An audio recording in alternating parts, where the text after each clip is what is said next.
Hello everyone, welcome to Hindi रोचक कहानियाँ channel.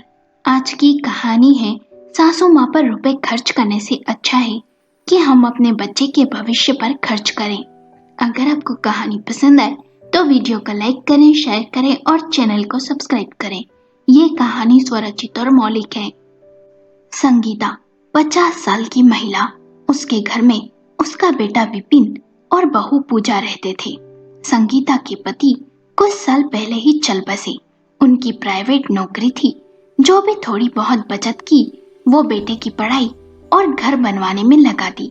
अब संगीता के पास थोड़े बहुत ही रुपए थे जिन्हें वो अपने बुढ़ापे के लिए बचा कर रखना चाहती थी। घर के राशन से लेकर महीने का सारा खर्च विपिन ही उठाता था। ये बात पूजा को अच्छी नहीं लगती थी। वो जब तक विपिन से कहती थी कि तुम्हारी माँ बड़ी कंजूस है, 1 रुपया भी खर्च नहीं करती। बदले में विपिन कहता था, पूजा, माँ बाबूजी के पास जितना भी रुपया था वो उन्होंने इस आलीशान घर को बनवाने और मुझे पढ़ाने में लगा दिया। उन्होंने हमें इतना अच्छा घर बनवा के दिया। मैं इतनी अच्छी नौकरी में हूँ तो हमें और उनसे क्या चाहिए। पूजा कहती, घर बनवा भी दिया तो क्या, माँ ने कौन सा घर तुम्हारे नाम कर दिया। विपिन कहता था कि नहीं किया, पर भविष्य में माँ से ये सब किसे ही देगी, तुम्हें ही देगी ना। विपिन को अपनी माँ का पक्ष लेते देख पूजा का खून जल जाता। एक दिन संगीता ने कहा, बहू, बहुत दिन हो गए, आज सब्जी वाले से मेथी ले लेना, मेथी के पराठे बना दूंगी, विपिन को बहुत पसंद है। ये सुन पूजा ने कहा, मेथी का भाव पता है आपको? अब आप तो बस मुंह हिला देती हैं, रुपए तो जेब से निकालती नहीं, खर्च तो मुझे ही करना पड़ता है। ये सुन संगीता की आंखें नम हो आई। संगीता ने पूजा से कुछ न कहा। सोचने लगी, मेरे बैंक अकाउंट में ज्यादा रुपए नहीं है। पति प्राइवेट नौकरी में थे तो पेंशन मिलती नहीं, बचा हुआ रुपया खर्च कर दूंगी, तो बीमार हुई तो क्या करूंगी। जब से विपिन के पिताजी का देहांत हुआ तब से अपने लिए 250-300 रुपए से ज्यादा की साड़ी तक नहीं खरीदी। ऊपर से दवाइयों का खर्च भी मेरा मैं ही उठाती हूँ। विपिन तो कई बार कहता है मैं दवाई ला देता हूँ, पर वो भी कितना खर्च उठाएगा। नहीं, मैं चाहकर भी घर खर्च में रुपए नहीं दे सकती। जब तक पूजा संगीता को सुना देती कि बुढ़ापे में इन्हें पकवान खाने हैं, रुपया एक निकलता नहीं। भाव भी पता है आटे दाल का, जिसे खरीदना पड़े उसे पता हो। ये ताने सुनने के बाद बेचारी संगीता अब बहू से कुछ भी बनाने को नहीं कहती। जो बनता चुपचाप खा लेती। पूजा भी बाजार से फल, मिठाई, ड्राई फ्रूट सब लाती, पर चुपचाप अपने कमरे में ले जाती और खाती रहती और विपिन को भी खिलाती रहती। जब विपिन पूछता कि माँ को दिया, तो पूजा कहती, हाँ, उन्हें दोपहर को ही खाने के साथ दे दिया था। समय बीता, पूजा गर्भवती हो गई। ये खबर सुन सब बहुत खुश हुए। कुछ दिनों से संगीता को बहुत तेज बुखार आ रहा था, जिस कारण कमजोरी भी महसूस हो रही थी। संगीता ने विपिन से कहा, बेटा, मुझे डॉक्टर को दिखा ला। विपिन ने कहा, हाँ माँ, 2 दिन हो गए बुखार आते हुए तुम्हें। मैं भी यही सोच रहा था, आज शाम को ऑफिस से आने के बाद तुम्हें डॉक्टर के यहाँ ले जाऊंगा। ये बातें पूजा ने भी सुनी। विपिन नाश्ता करने लगा तो बोली, अभी 2 ही दिन हुए हैं, माँ को बुखार आए। घरेलू दवाई ले लेने दो ना उन्हें, वायरल ठीक होने में 3 दिन लगते हैं, हो जाएंगी ठीक। क्या जरूरत है डॉक्टर को दिखाने की? अभी डॉक्टर 17 टेस्ट लिख देगा और खामखा खर्च होगा। ये फालतू खर्च करने से अच्छा है ये रुपए हम अपने बच्चे के भविष्य के लिए बचाएं। विपिन ने कहा, किसी बात कर रही हो तुम? माँ की हालत देख रही हो ना, और 2000 रुपए बचाकर कौन सा बच्चे का भविष्य संवार लोगी। ये सुन पूजा गुस्से से तिलमिला गई। शाम को विपिन और संगीता डॉक्टर को दिखाने गए। डॉक्टर ने ब्लड टेस्ट करवाने को कहा। रिपोर्ट आई तो पता चला संगीता को डेंगू हो गया है। संगीता के प्लेटलेट्स भी कम हो गए थे, इसलिए डॉक्टर ने उसे हॉस्पिटल में एडमिट करने को कहा। संगीता हॉस्पिटल में एडमिट थी। विपिन ने 2 दिन की ऑफिस से छुट्टी ले ली, पर 2 दिन बाद जरूरी क्लाइंट आने वाले थे तो आगे छुट्टी नहीं ले सका। इसलिए उसने पूजा को अस्पताल में संगीता के पास रहने को कहा। पूजा देर से अस्पताल जाती, वहां बैठ अपनी किसी सहेली से फोन पर बातें करती रहती। बस जब तब यही कहती, पहले ही इतना खर्च है और ऊपर से ये फालतू का खर्च आ गया। अब अस्पताल का बिल कितना आता है, दवाई का खर्च अलग। अब आने वाले बच्चे के भविष्य को भी देखना है और सारा खर्च विपिन ही उठाते हैं। मेरी सास 1 रुपया भी नहीं निकालती, बड़ी कंजूस औरत है।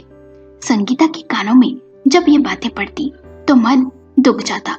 4 दिन बाद संगीता अस्पताल से घर आ गई। डॉक्टर ने बेड रेस्ट करने की सलाह दी। पूजा संगीता को आराम कर देखती तो कहती, इस अवस्था में आराम की जरूरत मुझे थी, ये सब काम से जी चुराने के बहाने हैं बस। एक दिन संगीता नहा रही थी, उसे कमजोरी के कारण चक्कर आ गया और नहाते हुए पैर स्लिप हो गया, वो गिर गई। पैर में सूजन आ गई। डॉक्टर ने बताया संगीता के पैर में फ्रैक्चर हो गया है, पक्का प्लास्टर चढ़ेगा, कम से कम 45 दिन में तो ठीक होने में लग ही जाएंगे। विपिन ने पूजा से कहा, पूजा तुम इस अवस्था में माँ की देखभाल नहीं कर पाओगी तो माँ के लिए नर्स लगा लेते हैं। ये सुन पूजा ने कहा, हमारे पास पैसों का पेड़ है क्या? एक तो अभी मेरा खर्च, ऊपर से बच्चा आएगा उसका खर्च, ऊपर से माँ जी ये नई मुसीबत ले आई। माँ जी पर इस तरह खर्च करते रहेंगे तो बच्चे के भविष्य के लिए क्या बचाएंगे? विपिन ने कहा, आने वाला बच्चा अपनी किस्मत खुद लेकर आएगा, तुम चिंता मत करो। और ये क्या पैसा पैसा और भविष्य की लड़त लगा रखी है? माँ जानबूझकर तो बीमार नहीं हुई ना, और खर्च ना करूं रुपया तो क्या करूं? माँ को ऐसी हालत में ऐसे ही पड़े रहने दो। आज के बाद मुझसे इस फालतू बात पर बहस मत करना, समझी? विपिन उठकर चला गया। विपिन के जाने के बाद पूजा का बड़बड़ाना जारी रहा। हाँ हाँ लुटा दो घर अपनी माँ पर, कंजूस औरत 1 रुपया तक नहीं निकालती। कुछ कहो तो बेटे को ऐसी मिर्ची लगती है जिसे मैं कुछ गलत कह रही हूँ। संगीता की ये सुन आंखें नम हो आई। विपिन ने संगीता की देखभाल के लिए नर्स रख ली। समय बीता, दिवाली आने वाली थी। नर्स 10 दिन की छुट्टी पर चली गई। पूजा के भाई नरेश के बच्चे 12 साल की आंचल और 9 साल का बिट्टू जिद करने लगे कि हमारी छुट्टी लग गई, हम बुआ के घर जाएंगे 3 दिन के लिए। पूजा की भाभी कोमल ने बच्चों को समझाया भी, पर बच्चे नहीं माने। पूजा ने भी अपनी भाभी से कहा, बच्चों को भेज देना, रौनक हो जाएगी घर में। नर्स छुट्टी पर गई तो संगीता के काम पूजा के ऊपर आ गए। मन होता तो संगीता के आवाज देने पर पूजा संगीता की मदद करने चली जाती, नहीं तो बेचारी संगीता खुद जैसे तैसे बाथरूम तक जाती, कपड़े पहनती, अपने काम करती। आंचल और बंटी पूजा के घर आ गए। आंचल और बंटी दादी दादी करके कभी संगीता के पास आकर बैठ जाते। संगीता को बड़ा अच्छा लगता, पर जब भी पूजा को संगीता किसी काम के लिए आवाज देती तो वो चिढ़ जाती और बड़बड़ाने लगती, ये औरत मर क्यों नहीं जाती? मर जाए तो चैन मिले, कितना खर्च करना पड़ रहा है। इस औरत पर खर्च करने से अच्छा बच्चे के भविष्य के लिए बचत करूं। 2-3 बार ये बड़बड़ाहट संगीता ने भी सुनी, पर बेचारी लाचार थी। 3 दिन बाद आंचल और बंटी वापस अपने घर चले गए। धूमधाम से दिवाली भी मन गई। 10 दिन बाद नर्स भी काम पर आ गई। समय बीता, संगीता का प्लास्टर कट गया। अब वो पहले से बेहतर थी, अपने थोड़े बहुत काम करने लगी थी। पर पूजा का खर्च का रोना अब भी बंद नहीं हुआ। जब तब ताना सुना ही देती। कुछ दिनों से पूजा की मम्मी की तबीयत खराब चल रही थी। पूजा को भी 7वां महीना लग गया था, इसलिए वो कुछ दिन मायके चली गई। घर के सारे कामों की जिम्मेदारी कोमल पर आ गई थी। पूजा को काम करने को डॉक्टर ने मना किया था। कई दिन से आंचल और बंटी अपने पिता नरेश से जिद कर रहे थे, उन्हें नई वीडियो गेम चाहिए, पर नरेश उनकी ये जिद पूरी नहीं कर रहा था। एक दिन विपिन पूजा से मिलने आया। सभी बैठ बातें कर रहे थे, तभी बंटी बाहर से दौड़ता हुआ आया और बोला, पापा, मेरे दोस्त सूरज के पापा ने भी उसे वीडियो गेम ला दी, आप हमें कब दिलाएंगे? नरेश ने कहा, दिला देंगे बेटा। ये सुन पूजा ने कहा, भैया बहुत दिनों से बंटी जिद कर रहा है, दिला दो ना इसे। ये सुन बंटी ने कहा, मुझे पता है पापा क्यों नहीं दिला रहे, दादी की वजह से ना। दादी मर जाए तो हमें चैन मिले, सारा पैसा दादी के इलाज में खर्च हो जाता है।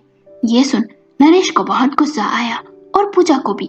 पूजा ने चिल्लाते हुए कहा, बंटी ये सब क्या कह रहे हो? भाभी ने इसे बहुत बिगाड़ दिया है। ये जरूर भाभी के ही शब्द होंगे जो ये कह रहा है। नरेश ने गुस्से में बंटी को थप्पड़ दे दिया। कोमल ने गुस्से में कहा, बंटी मैंने या हम में से आज तक कभी ऐसे अपशब्द किसी को भी नहीं कहे, फिर तुमने ये सब कहां से सीखा? कहो स्कूल से सीखा? बंटी रोने लगा। सबको गुस्सा करते हुए देख आंचल ने कहा, बंटी ने क्या गलत कहा? पूजा बुआ भी तो उनके घर में संगीता दादी को यही सब कहती है। कोमल ने बच्चों को अंदर जाने को कहा और बोली, तो ये सब आपके शब्द हैं और आप मुझे दोष दे रही थी। आप हमारे घर में झगड़े करवाना चाहती थी क्या? नरेश ने कहा, तुम्हारी सास से इस तरह बात करती हो पूजा? मुझे तुमसे ये उम्मीद नहीं थी। विपिन ने कहा, पूजा देख लिया, हम जो करते हैं उसका असर बच्चों पर होता है। अभी तो हमारा बच्चा इस दुनिया में आया भी नहीं है। यदि तुम इस तरह करोगी तो वो भी यही सब सीखेगा और ऐसा व्यवहार तुम्हारे साथ भी करेगा। अभी भी समय है, सुधर जाओ। पूजा नजरें झुकाए बैठी रही। कुछ देर बाद घर का माहौल नॉर्मल हुआ। विपिन अपने घर चला गया। पूजा की माँ ने अकेले में पूजा से कहा, बेटी बड़े बूढ़ों की सेवा करना अच्छी बात है। तेरी भाभी को देख, उसने कभी मेरी सेवा करने से इनकार नहीं किया। भाई मुझे कभी भी 1 रुपया खर्च नहीं करने देता। रिश्तों को पैसों से मत तोल। ऐसा ना हो इन सब में तेरे और विपिन के रिश्ते उलझ कर रह जाएं। कुछ दिन बीते, विपिन का जन्मदिन आया। पूजा ने केक ले ससुराल जाकर विपिन को सरप्राइज देने का सोचा। पूजा रसोई में थी। विपिन और संगीता बैठकर बातें कर रहे थे। संगीता ने विपिन से कहा, बेटा ये ले 25,000 रुपए। विपिन ने कहा, माँ मुझे रुपए क्यों दे रही हो? संगीता ने कहा, आज मैं एटीएम गई थी, सोचा आज तेरा जन्मदिन है। और विपिन, जब से मुझे डेंगू हुआ, पैर फ्रैक्चर हुआ, तब तूने मुझ पर बहुत खर्च भी किया। ये वो समझकर तू रख ले और तू मुझे हिसाब कर बता देना कितना खर्च हुआ है। विपिन ने कहा, नहीं माँ, मुझे कोई हिसाब नहीं करना और ये रुपए देने की आपको कोई जरूरत नहीं है। संगीता जबरदस्ती करने लगी। ये देख पूजा ने कहा, माँ जी रुकिए, हमें रुपए नहीं चाहिए। आप हमारी अपनी हैं और अपनों से कभी रुपए नहीं लिए जाते। मुझे माफ कर दीजिए, मैंने आपके साथ अच्छा व्यवहार नहीं किया। संगीता ने कहा, माफी मांगने की जरूरत नहीं है बेटी, तुम्हें तुम्हारी भूल समझ आ गई, यही बात अच्छी है। पूजा ने रुपए लौटा दिए। तीनों ने मिलकर केक काटा। तीनों खुश थे। कुछ देर बाद संगीता कमरे में चली गई। पूजा ने विपिन से कहा, मुझे माफ कर दो, मैं समझ गई, इंसान जो बोता है वही काटता है और रिश्ते को रुपए से नहीं तोलते। विपिन ने यह सुन पूजा को सीने से लगा लिया। उसके बाद पूजा और संगीता का रिश्ता समय के साथ गहरा होता गया। पूजा को बेटा हुआ। संगीता ने पोते को सोने की चेन दी। विपिन संगीता को रुपए खर्च नहीं करने देता, ना ही बीमारी में और ना ही किसी और बात के लिए, और ना ही रुपए देने पर लेता। इसलिए संगीता त्योहार, जन्मदिन ऐसे खास मौके पर बेटे, बहू या पोते को गिफ्ट ला देती, कभी सब्जी फल ला देती। इतनी समझ संगीता में थी कि बेटा ऐसे रुपए ना ले तो इस तरह लौटा दे, क्योंकि वो कंजूस नहीं थी। वो तो बस अपनी बीमारी और बुढ़ापे के कारण खर्च सोच समझकर करती थी। अब विपिन खर्च उठा रहा था तो चिंता नहीं थी, इसलिए दूसरे तरीके से भरपाई भी कर देती थी। दोस्तों, आपको कहानी कैसी लगी? हमें अपने विचार कमेंट करके बताएं। कहानी पसंद आई हो तो लाइक करें, शेयर करें और चैनल को सब्सक्राइब करें।